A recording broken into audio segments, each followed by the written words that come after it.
An Introduction to the Nation of Rome, presented by Breakout History. When did the nation of Rome exist? Initially, Rome was a series of villages near central Italy. They were populated by criminals, escaped slaves, and those without a homeland. Around 753 BCE, or nearly 2,800 years ago, these people would be unified by a series of kings. Many historians agree that the nation of Rome begins with the creation of this central government and culture. Over the next 1200 years, Rome would conquer their neighbors, change the land, and shape the future of humanity, your future, forever. Rome would finally end in 476 AD with the collapse of the Western Empire. Where was the Roman Empire located? Throughout all of history, the nation of Rome was one of the largest and most geographically and ethnically diverse. Beginning in central Italy, it stretched north to the lower half of England and the southern border of Germany. West, the Romans conquered ancient France, Spain, and Portugal. In the east, they held much of what we today call Turkey and Israel. And to the south, they controlled the northern part of Africa. These acquisitions guaranteed that the Mediterranean Sea was a Roman sea.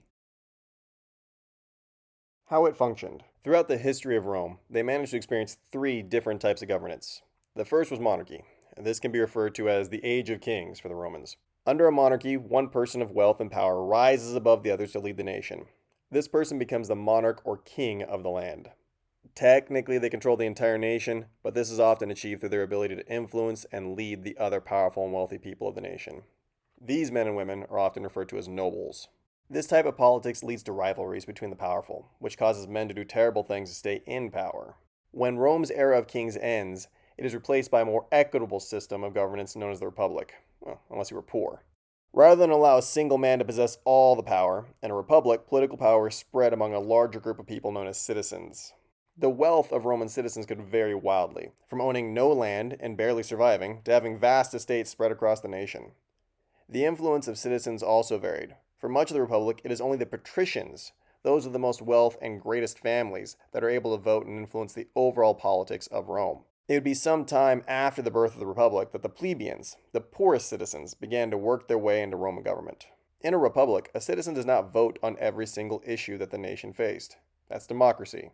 It's a concept that the Athenians of Greece pioneered. While a nice idea, true and complete democracy isn't a practical way of running the government of a nation. It faces too many choices, challenges, and threats. Waiting for every citizen to come together to learn about the issues and then to vote would take too long. Instead, in a perfect example of a republic, citizens vote for representatives. These representatives represent the citizens living in a specific geographic part of the nation.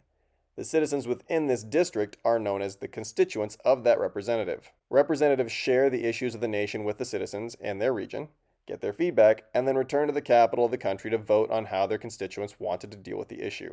In the Roman Republic, these representatives were members of organizations known as comitia. These men were elected by their communities and would meet to debate and compromise on the creation of laws that would rule the nation. At the top of the Republic were senators, unelected and chosen by consuls of Rome, and later by men elected to the position of censor. Senators didn't officially make laws, but their wealth and influence was so great that when they suggested something, it was basically creating a law. It's important to know that the Roman Republic wasn't a perfect example of republic. The Roman Republic was always changing. Originally, senators were chosen by the consuls, and then later by men holding the position of censors. Censor, not senators. Censors were chosen from a comitia. This body included a number of plebeians as well as patricians that hadn't ascended to the level of senator yet. The final phase of Rome's governance was the imperial era. Similar to the monarchy, where one man is in charge, the empire saw all power concentrated with a single man. Often this person had such vast wealth, influence over the population, and strong control of the military that they didn't need to worry about convincing the nobility of Rome to stay loyal to them. Under an emperor, things could get done quickly. All he had to do is order that it be done, and with the empire's vast resources and knowledge, it could often be completed. However, since the emperor was responsible for everything, this meant that all of his weaknesses were now Rome's weaknesses. The failings of the emperors of Rome would eventually be a key reason why the imperial era was the last era Rome experienced before its collapse. Population size. Rome was a vast nation, and it really shouldn't surprise you or anyone else that its population was as large as its geographic borders. Many historians agree that the population of the Roman Empire ranged from 39 million to possibly around 56 million. The time period they choose to gauge the population of the Roman nation was around the time when Emperor Augustus ruled, and he ruled from 27 BCE to about 14 AD. It's often seen as the most successful and stable point in the history of the nation of Rome, and that's the reason why they choose it. According to research documents from the United States Census, it can be safely said that the global population of the Earth at that time was well beyond 100 million. Using the lowest estimate of 39 million people living in Rome, we can assume that the Roman population had to be well over 20% of the global population. To put this in perspective, modern-day China, the most populous country in the world today, has nearly 19% of the global population in its borders. Roman diversity. The populations of many nations throughout history are homogeneous, or very similar in appearance and beliefs. There are usually smaller, slightly different versions of the majority group spread throughout the nation, but they are minority groups. For Rome, while the population of Romans was high for much of their history, because of the vast reach of their empire, they held together many different people. A variety of different climates, skin colors, languages, and religions were all held within the same borders for centuries.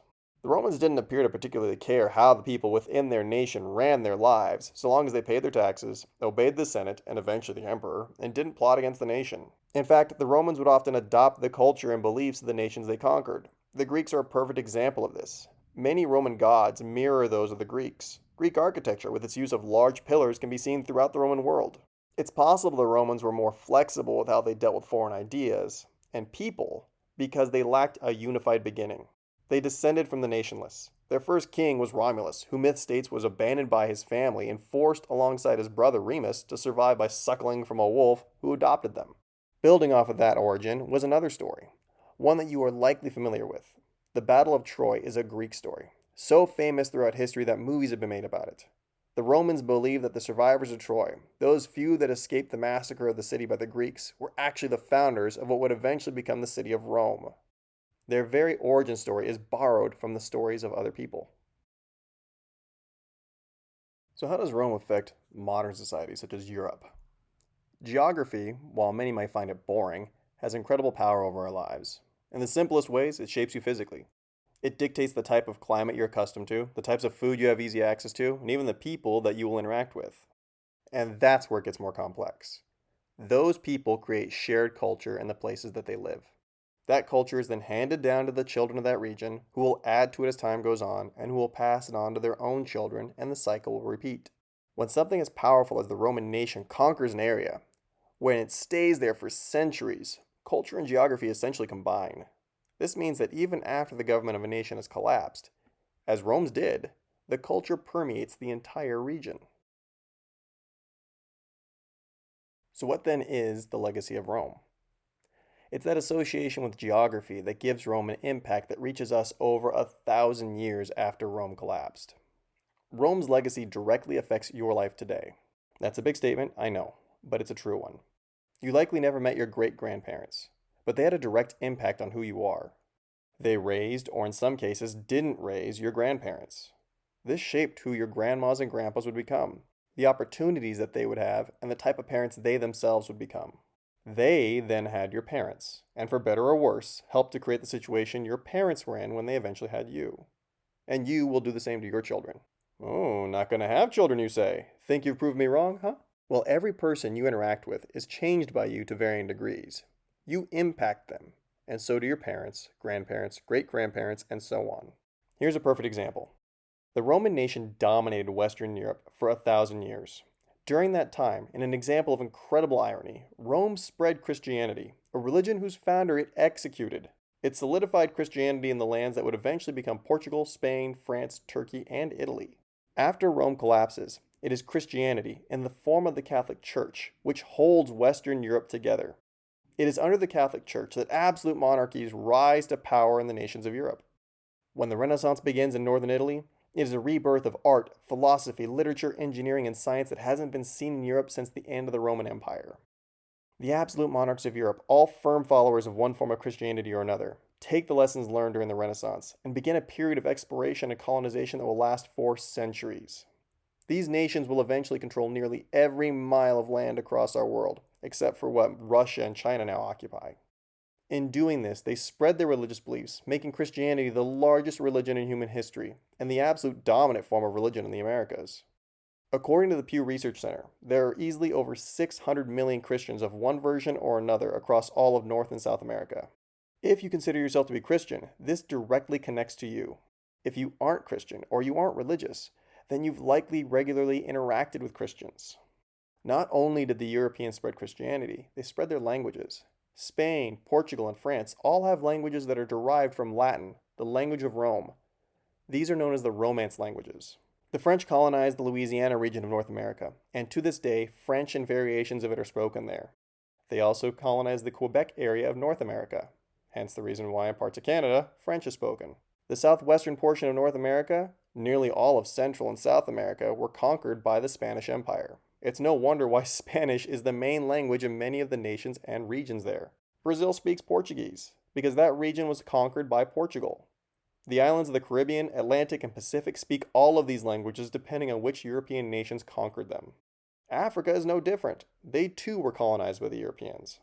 Even China was divided into spheres of influence by the Europeans, and even the United States at one point.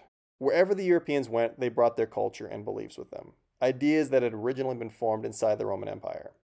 Ideas such as selfhood, representative governments, the rights of the people were all debated during the time of Rome and would inspire the revolutions of the 17 and 1800s, where colonies would overthrow their European leaders. Eventually, the people that lived under those European monarchs would revolt as well, bringing an end to the absolute monarchs of Europe. The Roman nation ended over 1,000 years ago, but its legacy continues to shape our existence to this day. Thanks for listening. Would you like the note template and quiz that go with this lecture? Need additional project packets for your students? Find those and get access to even more topics and resources by going to www.teacherspayteachers.com/store/breakout history. Please like and subscribe to receive notices when more free lecture videos arrive.